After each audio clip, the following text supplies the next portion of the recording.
Ce message vous est présenté par l'Assemblée chrétienne Le Tabernacle. www.letabernacle.net. Ce passage-là du premier commandement de Dieu, « Tu aimeras le Seigneur ton Dieu de tout ton cœur », est un passage que nous connaissons tous, par cœur. Certains même sont capables de me dire quelle est la référence biblique de ce verset. En revanche, qui est-ce qui vit réellement ce verset? Qu'est-ce que cela veut dire?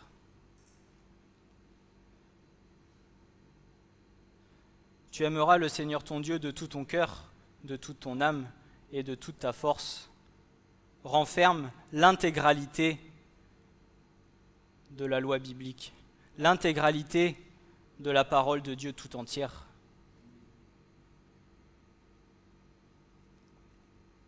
Il renferme toute la grâce et toute la justice. Le verset que nous avions vu la semaine dernière était celui qui le précédait. « Écoute Israël, l'Éternel ton Dieu est un seul Éternel. L'Éternel ton Dieu est Ehad, un seul, l'unique. Il est le Dieu d'Abraham, le Dieu d'Isaac et le Dieu de Jacob. Il est la Trinité tout entière de la parole. L'Éternel ton Dieu est un. Il renferme le Père, il renferme le Fils et il renferme le Saint-Esprit.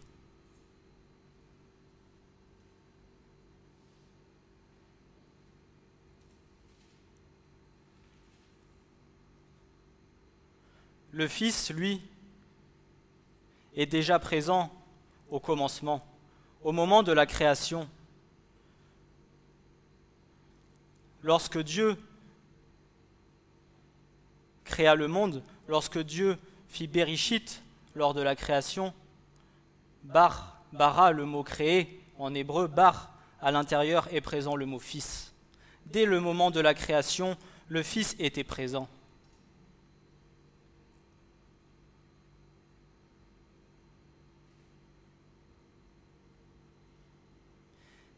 Et le Fils est encore ici présent dans les commandements que Dieu ordonna à Moïse de donner au peuple élu. Et ces commandements ne cesseront d'être rappelés tout au long de l'histoire biblique. Ces commandements ne cessent encore d'être rappelés aujourd'hui et ont encore été rappelés par nos anciens. Et nous, notre devoir, c'est de le rappeler et de l'enseigner à nos générations à venir. Tu l'enseigneras à tes fils. Tu le marqueras sur les poteaux de tes portes. Tu le marqueras sur les linteaux de ta maison. Premièrement, tu aimeras le Seigneur ton Dieu de tout ton cœur.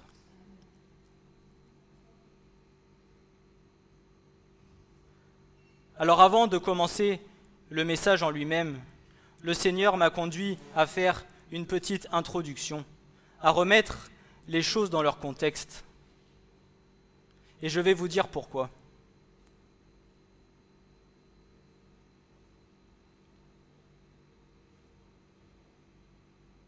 La première alliance,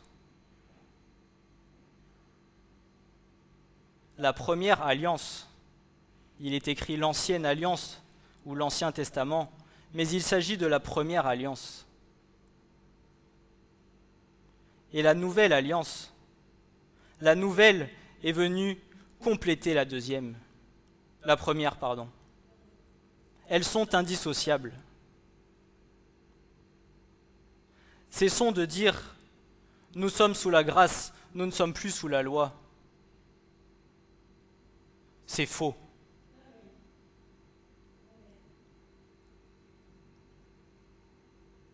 Christ était déjà présent dans la première alliance. Et il est aussi dans la nouvelle. Alors comment peux-tu scinder la première de la nouvelle ?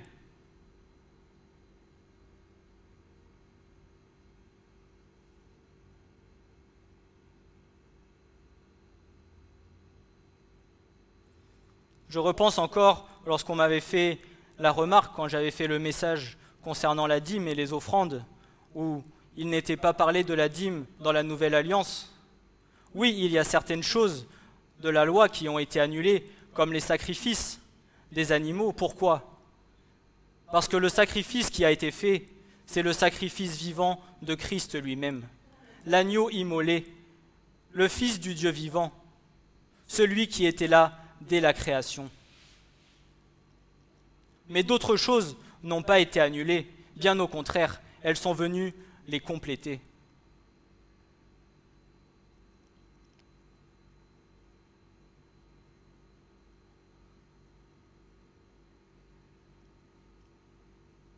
Le premier commandement n'est autre que le fondement, n'est autre que la terre fertile dans laquelle les racines de notre cœur doivent être enracinées. Il est le résumé, la base de la vie d'un enfant de Dieu, pour le conduire dans sa marche, pour le fortifier dans sa foi, afin d'arriver à tenir ferme jusqu'au bout. Et par lequel il pourra passer la porte étroite et entrer dans la paix et l'amour éternel du Dieu très haut.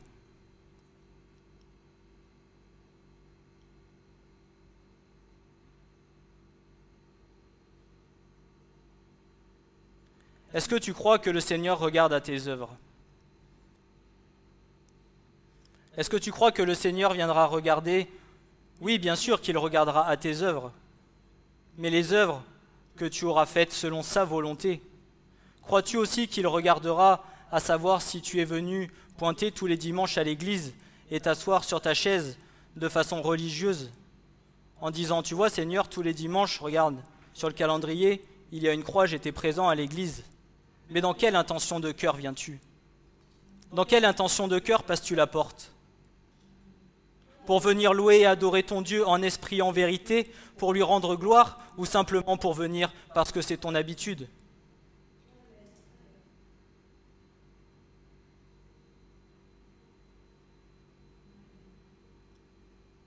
Le Seigneur regarde aux dispositions du cœur. Et ce matin, il sait avec quelle intention de cœur tu as passé la porte. Tu ne pourras rien lui cacher. À moi, tu peux me cacher des choses. À tes frères et sœurs, tu peux cacher des choses. Dieu connaît chaque état de cœur dans lequel tu es.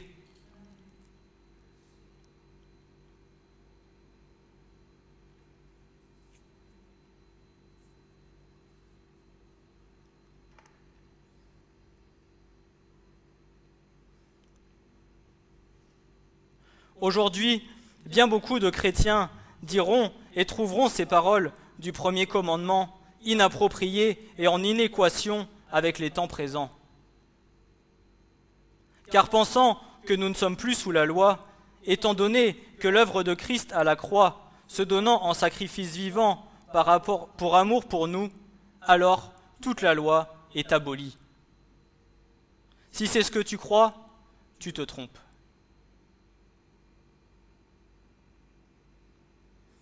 Certains vont penser que nous sommes rachetés et sauvés par la grâce du sang de Christ.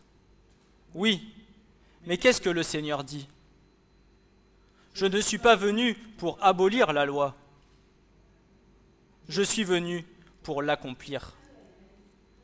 Alors si Christ est venu pour accomplir la loi, pourquoi est-ce que nous devrions en faire abstraction ?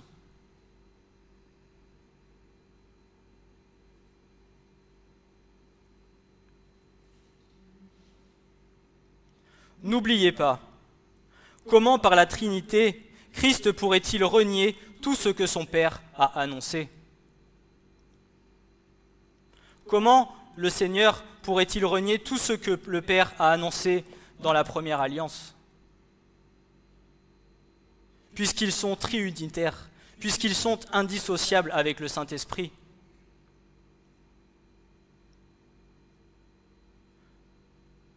Ton corps qui ne fait qu'un, peux-tu le dissocier, prendre une partie et faire quelque chose et renier l'autre ?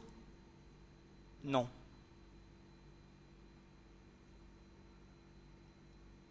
Christ étant la parole, comment pourrait-il se renier lui-même ?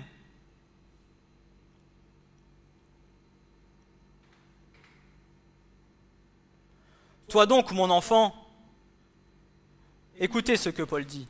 Toi donc, mon enfant, fortifie-toi dans la grâce qui est dans le Christ Jésus. Et les choses que tu as entendues de moi, devant plusieurs témoins, commets-les à des hommes fidèles qui soient capables d'instruire aussi les autres. Prends ta part des souffrances comme un bon soldat de Jésus-Christ. Nul homme qui va à la guerre ne s'embarrasse dans les affaires de la vie, afin qu'il plaise à celui qui l'a enrôlé pour la guerre. De même, si quelqu'un combat dans la lice, il n'est pas couronné s'il n'a pas combattu selon les lois. Il faut que le laboureur travaille premièrement pour qu'il jouisse des fruits. Considère ce que je dis, car le Seigneur te donnera de l'intelligence en toutes choses. Souviens-toi de Jésus-Christ, ressuscité d'entre les morts, de la semence de David selon mon évangile, dans lequel j'endure des souffrances jusqu'à être lié de chaînes comme un malfaiteur. Toutefois, la parole de Dieu n'est pas liée. C'est pourquoi j'endure tout pour l'amour des élus, afin qu'eux aussi obtiennent le salut qui est dans le Christ Jésus avec la gloire éternelle. Cette parole est certaine, car si nous sommes morts avec lui, nous vivrons aussi avec lui. Si nous souffrons, nous régnerons avec lui aussi. Mais si nous le renions, lui aussi nous reniera. Si nous sommes incrédules, lui demeure fidèle, car il ne peut se renier lui-même. Si nous le renions, lui aussi nous reniera. Si tu renies une partie de la parole de Dieu, tu renies une partie du Seigneur. Puisque Christ tout entier est la parole tout entière est Christ.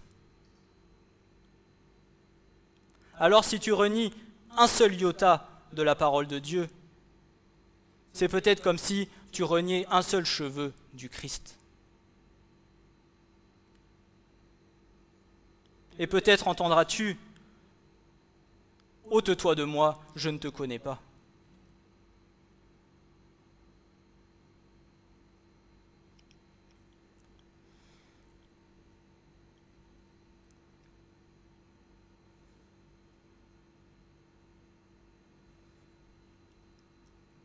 Et peut-être t'es-tu fait tes propres idées, ta propre religion, tes propres raisonnements.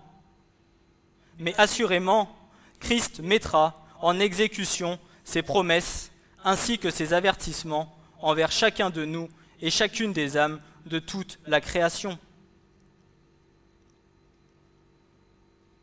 Peut-être te dis-tu, « Ah, est-ce que ça vraiment, ça va se réaliser ? Je ne sais pas. » Tout ce qui a été annoncé, certainement, ça s'accomplira. Si toi, tu veux te faire tes propres idées, tes propres opinions, ça te regarde, c'est ton problème. Mais tu auras entendu la vérité.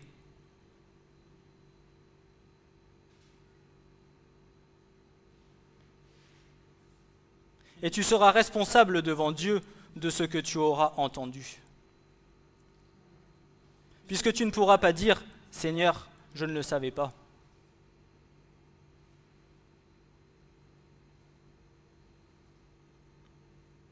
Nous avons eu une grâce immense d'être enseignés comme nous avons été enseignés. Mais seulement maintenant, nous sommes responsables de tout ce que nous avons entendu.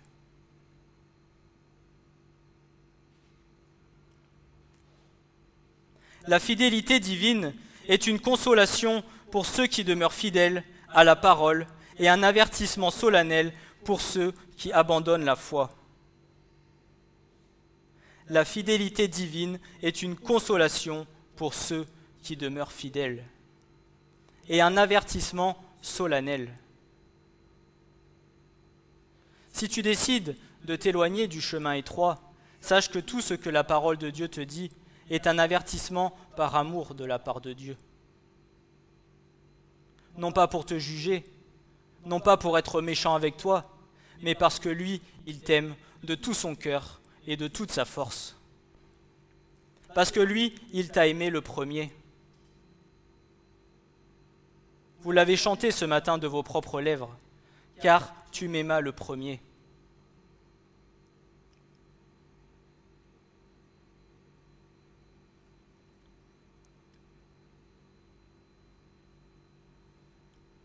Mais Dieu, lui, restera toujours fidèle à sa parole.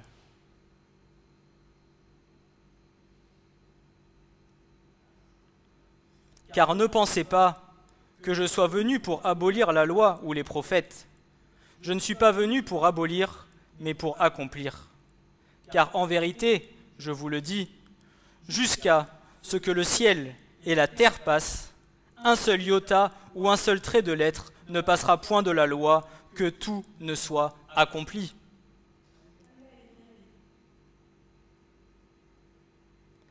Quiconque donc aura supprimé l'un de ces plus petits commandements et aura enseigné ainsi les hommes, sera appelé le plus petit dans le royaume des cieux. Et quiconque l'aura pratiqué et enseigné, celui-là sera appelé grand dans le royaume des cieux. Car je vous dis, si votre justice ne surpasse pas celle des scribes et des pharisiens, vous n'entrerez pas dans le royaume des cieux. Ce n'est pas moi qui le dis, c'est le Christ qui le dit.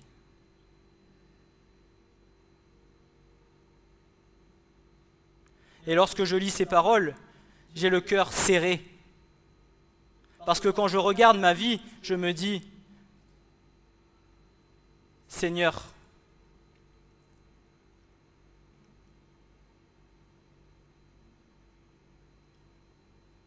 est-ce que je mets en pratique totalement tout ce que tu m'as donné ?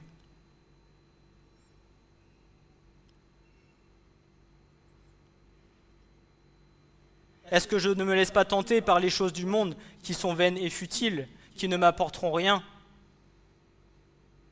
Sépare ce qui est vil de ce qui est précieux, et tu seras comme ma bouche, nous dira le prophète Jérémie.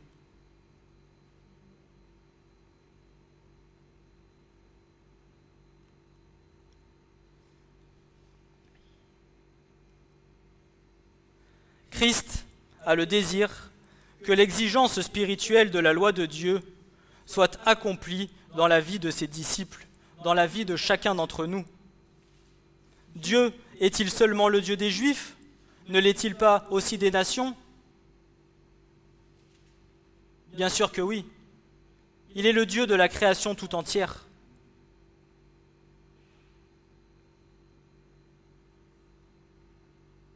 Toute la création loue le Seigneur. Tous les êtres vivants louent le Seigneur. Même les plantes louent le Seigneur.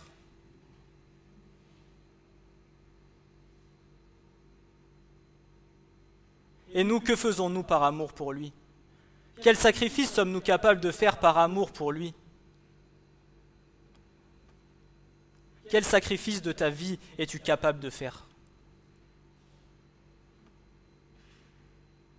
Je ne te demande pas d'aller te pendre sur une croix. Mais des fois, juste une petite chose que nous avons du mal à lâcher. Juste une petite chose qui, au fond, va nous coûter. Es-tu capable de faire ce sacrifice par amour comme lui l'a fait à la croix? Mais ce sacrifice, par amour, il faut le faire, pas en te disant, tu vois, Seigneur, j'ai fait ce sacrifice pour toi, maintenant, Seigneur, bénis-moi. Qu'a-t-il fait à la croix? A-t-il dit, ok Père, je viens pour accomplir toute ta volonté, mais en revanche, permets que toutes les âmes soient sauvées? Non. Il n'a rien dit. Il a simplement dit, Père, je suis venu pour faire, toute ta volonté. Et à la croix, il n'a pas ouvert la bouche, si ce n'est de dire, pardonne-leur, Père, ils ne savent pas ce qu'ils font. Alors si vraiment tu aimes le Seigneur de tout ton cœur, tu seras capable que ce sacrifice-là ne te coûte rien. parce que tu l'auras fait par amour et tu n'attendras rien en retour de ton Seigneur.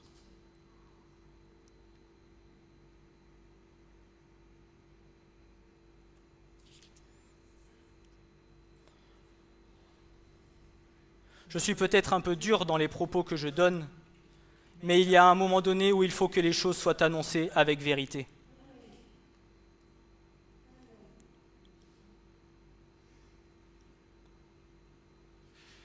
Dieu est-il seulement le Dieu des Juifs? Ne l'est-il pas aussi des nations? Certes, aussi des nations, puisque c'est un seul Dieu qui justifiera la circoncision sur le principe de la foi et l'incirconcision par la foi. Annulons-nous donc la loi par la foi? Qu'ainsi n'advienne. Au contraire, nous établissons la loi.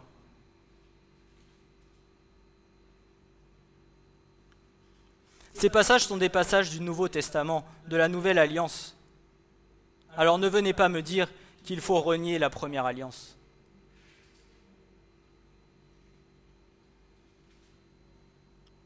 La loi révèle la nature et la volonté de Dieu pour chacune des âmes créées par lui et sont encore valables aujourd'hui. Les lois de l'Ancienne Alliance, qui concernaient directement la nation d'Israël, comme les lois relatives aux sacrifices, aux cérémonies ou à la vie sociale ou civique, comme je le disais tout à l'heure, ne sont plus de rigueur aujourd'hui, car Christ est venu tout accomplir une fois pour toutes en offrande parfaite selon la volonté de son Père. Car la loi, ayant l'ombre des biens à venir, non l'image même des choses, ne peut jamais, par les mêmes sacrifices que l'on offre continuellement chaque année, rendre parfaits ceux qui s'approchent. Autrement, n'eussent-ils pas cessé d'être offerts, puisque ceux qui rendent le culte, étant une fois purifiés, n'auraient plus eu aucune conscience de péché. Mais il y a dans ces sacrifices chaque année un acte remémoratif de péché, car il est impossible que le sang de taureau et de bouc ôte les péchés. C'est pourquoi, en entrant dans le monde, il dit « Tu n'as pas voulu de sacrifice, ni d'offrande, mais tu m'as formé un corps. Tu n'as pris plaisir aux holocaustes ni aux sacrifices pour le péché. Alors j'ai dit, voici je viens, il est écrit de moi dans le rouleau du livre pour faire, ô Dieu, ta volonté. Ayant dit plus haut, tu n'as pas voulu de sacrifice, ni d'offrande, ni d'holocauste, ni de sacrifice pour le péché, et tu n'y as pas pris plaisir, lesquels sont offerts selon la loi.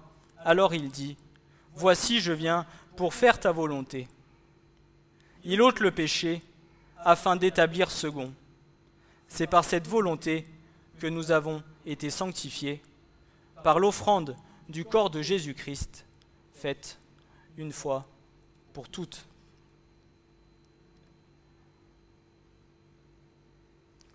Tous les ans, les Israélites devaient se présenter au tabernacle et amener un animal parfait, sans tache, sans ride, droit, sans défaut, afin de le sacrifier sur l'autel des holocaustes et que le sang soit répandu sur les 4 cornes de l'autel en confession de leurs péchés.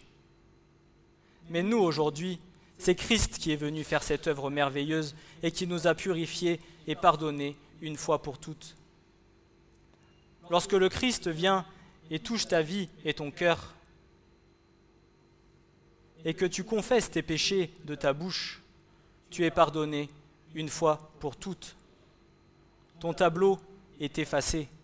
Tes péchés sont effacés.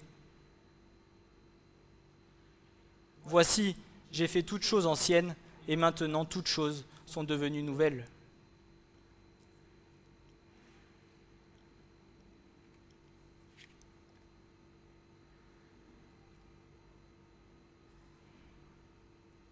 Il ne nous faut pas, en tant qu'enfants de Dieu, considérer la loi comme un système de commandements légaux qui, s'ils leur obéissent, leur donnera droit au pardon et au salut éternel.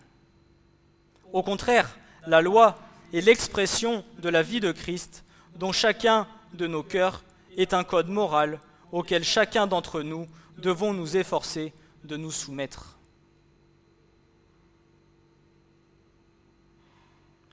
Tu te dois de te soumettre aux commandements de Dieu uniquement par amour.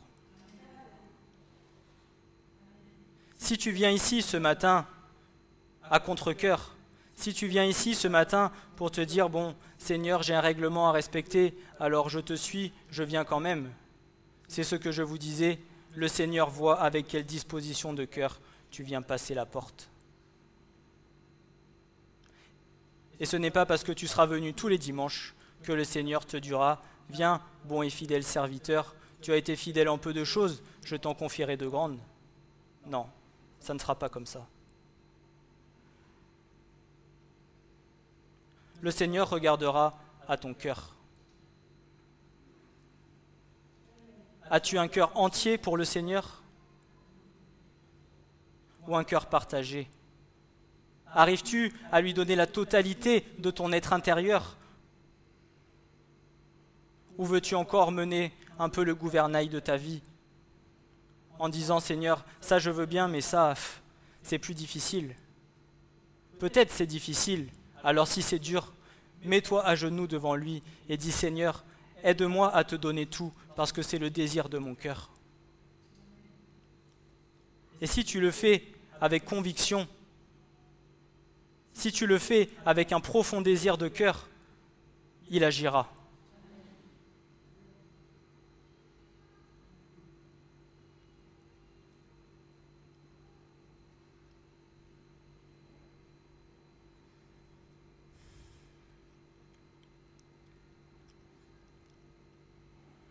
Quoi donc?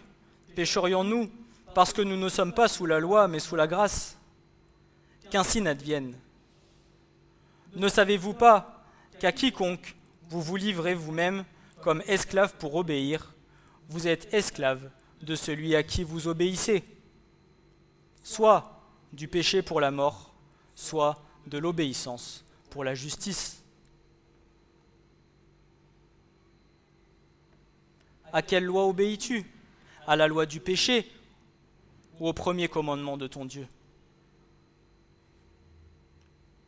Tu es maître de ce qui te domine. Donc si autre chose que le Christ te domine dans ta vie, alors sache que tu es esclave de lui.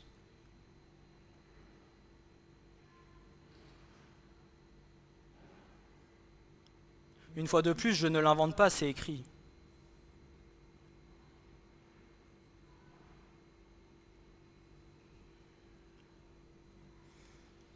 Or, grâce à Dieu, de ce que vous étiez esclaves du péché, mais ce qu'ensuite vous avez obéi de cœur.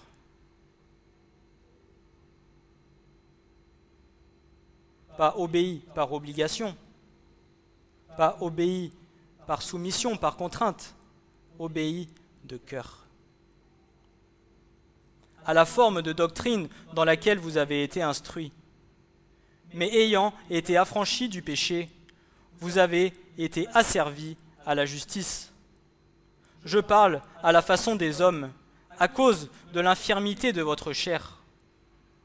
Car ainsi que vous avez livré vos membres comme esclaves à l'impureté et à l'iniquité pour l'iniquité, ainsi, maintenant, livrez vos membres comme esclaves à la justice pour la sainteté. Car, lorsque vous étiez esclaves du péché, vous n'étiez libres à l'égard de la justice. Quel fruit donc aviez-vous alors des choses dont maintenant vous avez honte? Car la fin de ces choses est la mort. La récompense du péché, c'est la mort. Mais maintenant, ayant été affranchis du péché, et asservis à Dieu, vous avez votre fruit dans la sainteté et pour fin la vie éternelle.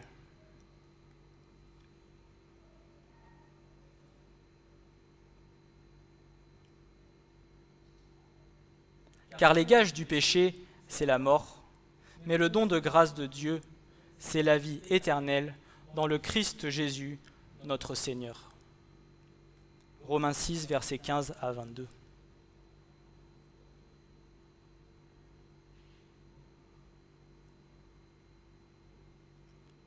En tant qu'enfants de Dieu, nous avons notre fruit dans la sainteté.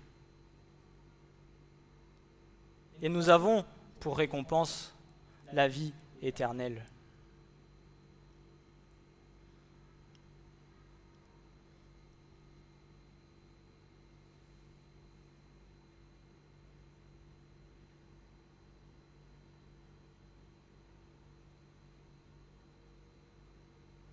Vous ne souhaiteriez pas vivre toutes ces choses en tant qu'enfant de Dieu? Vous rendriez-vous compte toutes les merveilles que l'on verrait, toute la puissance que l'on aurait dans les lieux spirituels? Qu'est-ce qui nous bloque? Qu'est-ce qui nous bloque?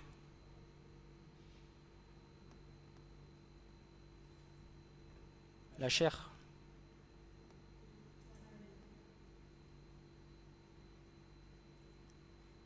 Mais je me souviens un jour d'une phrase qui m'avait marqué de mon frère qui me disait « À qui laisses-tu le plus de place?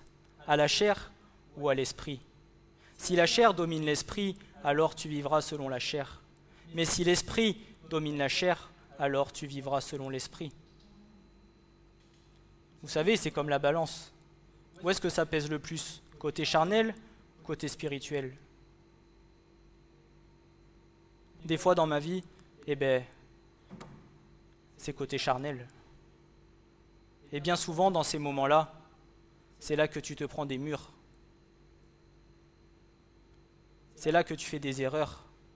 Et c'est là, après, que tu as besoin de ramer, de te mettre à genoux et de dire « Seigneur, pardonne-moi pour ce que j'ai fait parce que cela n'était pas à ta gloire. »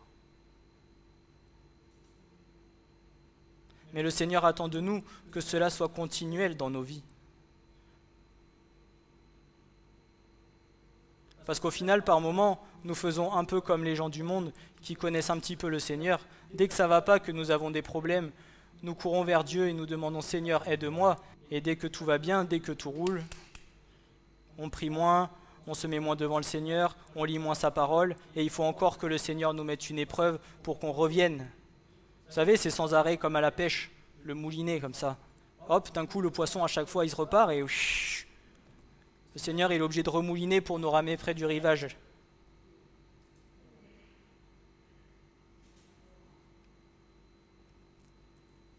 La foi oscillante.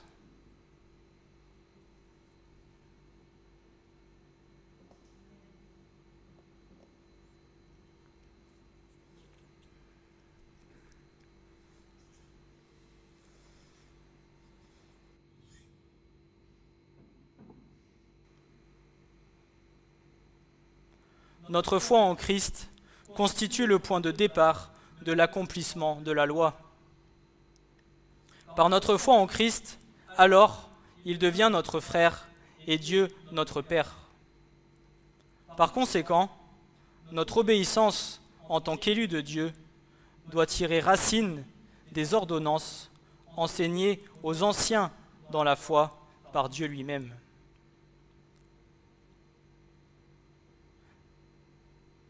Vous transmettrez ces commandements à vos fils, et ces choses seront transmises de génération en génération.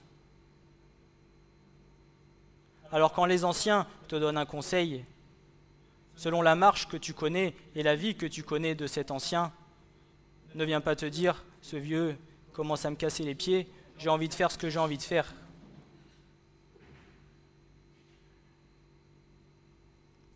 Ça vous fait rigoler, seulement c'est la réalité.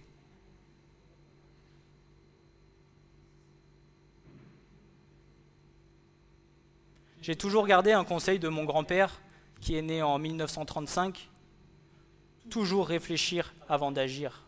Et je peux vous dire que je l'ai entendu 150, 200 fois, 300 fois. Chaque fois que je faisais quelque chose, Hugo, toujours réfléchir avant d'agir. Des fois, c'est vrai que je me disais... Papou, il commence à me casser les pieds.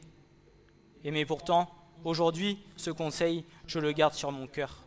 C'est aussi ce qui m'a donné en partie cette sagesse avant de prendre des décisions, de mesurer tout ce qui va pouvoir se dérouler si jamais je prends telle ou telle décision. Alors bien évidemment, maintenant, il y a le Seigneur qui me conseille, mais lorsque j'étais dans le monde, il fallait analyser les conséquences des choix que nous allions prendre. Et pourtant, il avait 70 ans, mais au final, c'était un bon conseil. Et si vous écoutez les conseils de la première alliance, ce n'est pas les conseils d'il y a 2 ans. Et pourtant, ce sont les conseils de notre Dieu, notre Seigneur et notre Sauveur.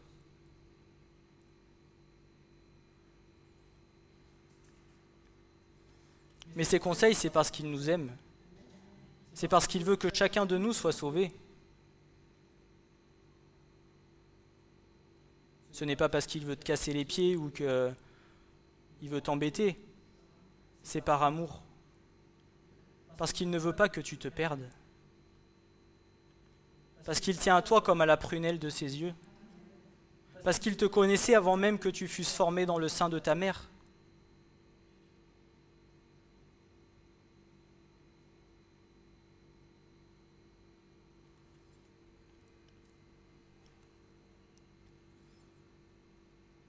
Par notre foi en Christ, par la grâce de Dieu et par le Saint-Esprit qui vit en nous, nous éprouvons le profond désir intérieur d'accomplir la loi de Dieu en vivant selon l'Esprit et non selon la chair. L'Esprit nous permettant de mettre à mort les mauvaises actions de celle-ci. Ainsi, la transformation intérieure de nos cœurs, de nos âmes, de nos esprits et de nos pensées résulte la conformité intérieure et extérieure de notre être entier à la loi de Dieu. Ainsi, ayant été libérés du pouvoir du péché et étant maintenant serviteurs de Dieu, efforçons-nous de suivre le principe de la foi en étant sous la loi de Christ. En faisant ainsi, nous accomplirons la loi de Christ et nous sommes fidèles aux exigences de la loi de Dieu. Car le Saint-Esprit qui œuvre parmi nous nous rendra capables de vivre dans la justice qui est considérée comme étant l'accomplissement de la loi morale de Dieu. Ainsi, l'opération de la grâce et de l'obéissance à la loi de Dieu ne sont pas en opposition, mais tous deux renvoient à la justice et à la sainteté.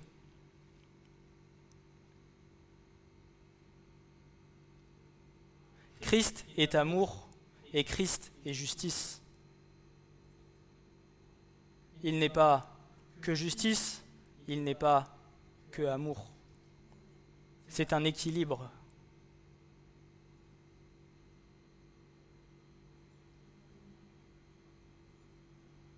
Parfois, il a besoin d'être amour avec nous, mais parfois, il a besoin d'être justice. Comme nous, avec nos enfants, que nous désirons enseigner selon la parole de Dieu et selon ses propres commandements. Parfois, nous avons besoin d'être amour, mais d'autres fois, nous avons besoin d'être justice. Si tu veux l'équilibre. Oh, Dieu demande d'être amour. Continue à faire pousser l'arbre en étant que amour, et quand tu auras un tronc d'1 mètre et qui sera de travers comme ça, je te donne bon courage pour le redresser. Quand l'enfant il aura 15 ans, je te l'annonce, c'est trop tard.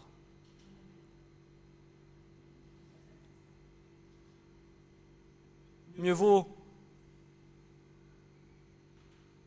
parfois, je l'avoue, pour ma part, être un petit peu trop justice au départ et au fur et à mesure des années, se diriger vers un équilibre parfait, parce que c'est plus simple de redresser une branche ou un arbre qui a été planté il y a 15 jours qu'un arbre qui a été planté il y a 15 ans.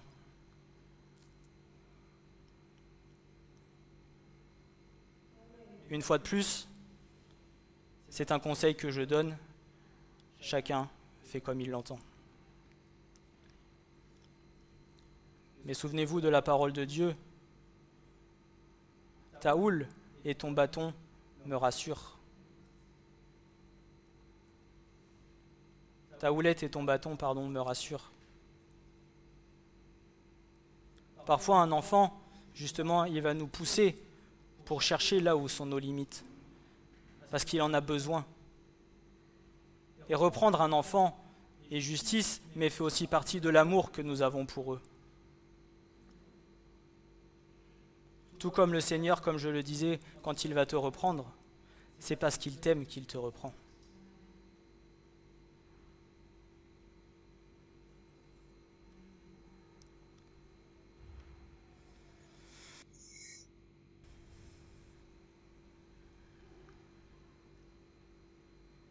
Il n'y a donc maintenant aucune condamnation pour ceux qui sont dans le Christ Jésus. Car la loi de l'Esprit de vie dans le Christ Jésus m'a affranchi de la loi du péché et de la mort. Car ce qui était impossible à la loi, en ce qu'elle était faible par la chair, Dieu, ayant envoyé son propre Fils en ressemblance de chair et de péché, et pour le péché, a condamné le péché dans la chair, afin que la justice, exigence de la loi, fût accomplie en nous, qui ne marchons pas selon la chair, mais selon l'Esprit.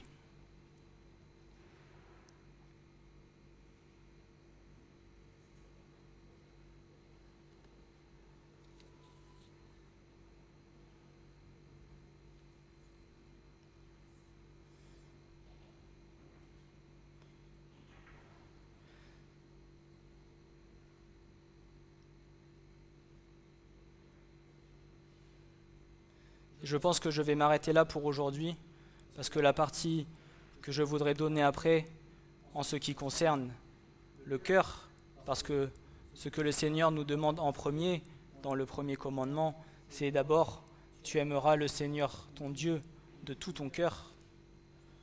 Là, c'était simplement pour faire un petit rappel de la différence entre la loi et entre la grâce.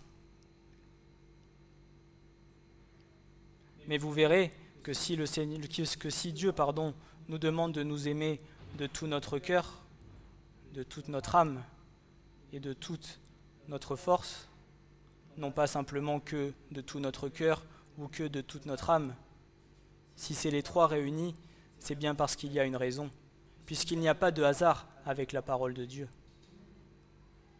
C'est comme l'ordre des mots. Il est écrit ton cœur, ton âme et ta force. Il n'est pas écrit ta force, ton âme et ton cœur. Pourquoi ? Parce que du cœur sont les issues de la vie. Le cœur est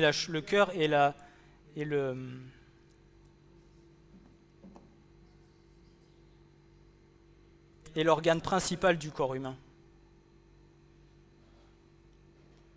Le cœur est ce qui renferme tout ce que l'homme peut garder en lui. Le cœur est ce à quoi Dieu va regarder. Le cœur est la chose la plus importante dans la partie du corps humain.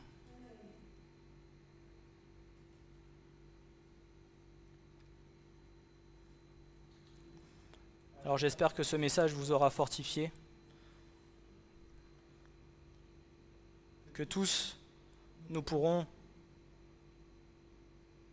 obéir avec amour aux commandements de Dieu et avec obéissance, afin que nous puissions, surtout et encore plus dans cette fin des temps, pouvoir tenir ferme jusqu'à la fin. Puisque ce que le Seigneur nous demande, c'est d'être enracinés dans le Christ, pas dans le sable, pas dans la boue, où au moindre coup de vent, la maison va s'envoler. Non, il veut que nous soyons fondés sur le roc. Et le roc, c'est la parole de Dieu.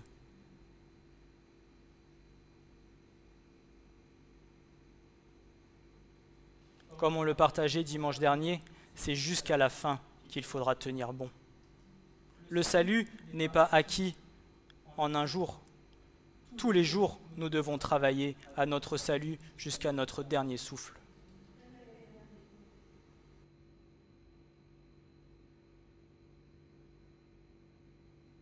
Que le Seigneur vous bénisse et vous encourage.